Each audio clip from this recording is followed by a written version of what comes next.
What's up everyone, Mutation here, and today I'm here to present the next episode in my competitive review series. This one's going to cover Guilty Gear Strive.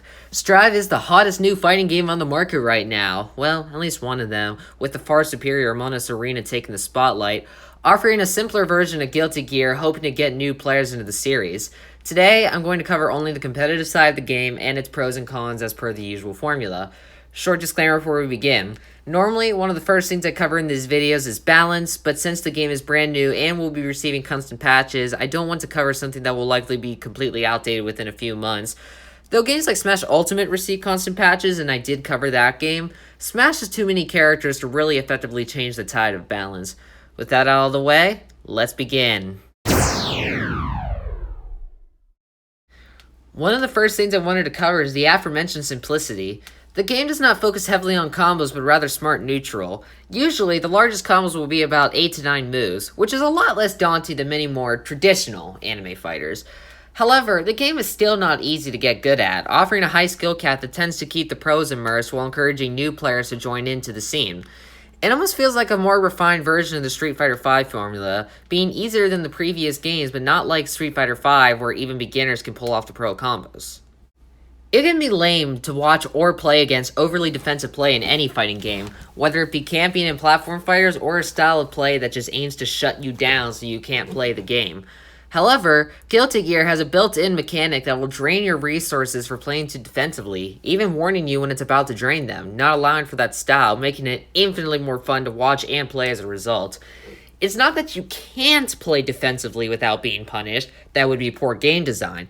It's how you can't play in such a way that turns off the reasonable and or average competitor.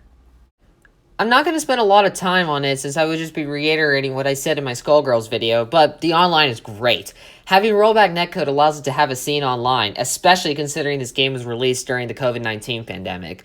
EVO 2021 held this game, as you see in my footage, very shortly after its release, considering the online, meaning it easily has the ability to become a spectacular competitive game online as well. If you want to learn more, check out the link in my Skullgirls video's description. Alright, time for the cons.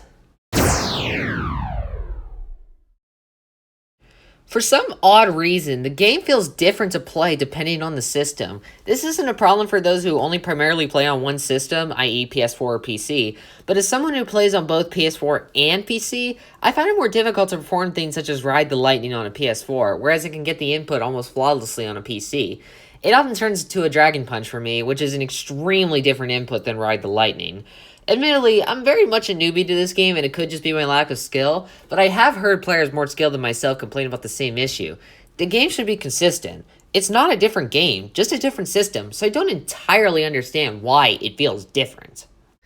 Continuing the saga about odd controls, overdrives, the name for supers in this game, often have weird inputs that take longer than an average fighting game super and sometimes just may not work in a high pressure situation. Many characters have an overdrive that requires a half circle back and then forward input, and a double quarter circle back and or forward, which can be surprisingly weird to do, compared to most super moves in fighting games requiring a half circle max. This also hurts because many players play these games for the flashy cool shit, and while the overdrives definitely fit the bill, it's still obnoxious when the inputs for the flashy cool shit are really hard to perform. This is probably just a personal preference, but it doesn't feel right to me that games can be one-off chip damage. Blocking is there to prevent most damage and, hopefully, fatal damage. Dodging and weaving through all your opponent's tools in a fast-paced game like Strive can feel almost impossible. You're already low on resources. The game shouldn't make it even harder for you. The game punishing you for losing is something that I think a lot of fighting games struggle with, and something I plan to cover in a future video. So, given everything I just mentioned, I think this game clocks in at a solid 8.5 out of 10. It's overall really well made, with just a few minor issues that prevent it from achieving the esteemed 10 out of 10 status. Thanks for watching, everyone. If you liked the video, please make sure to like, comment, share, and subscribe. Any support is appreciated. Wherever you are, have an amazing day, and I will catch you guys in the next video. Peace out.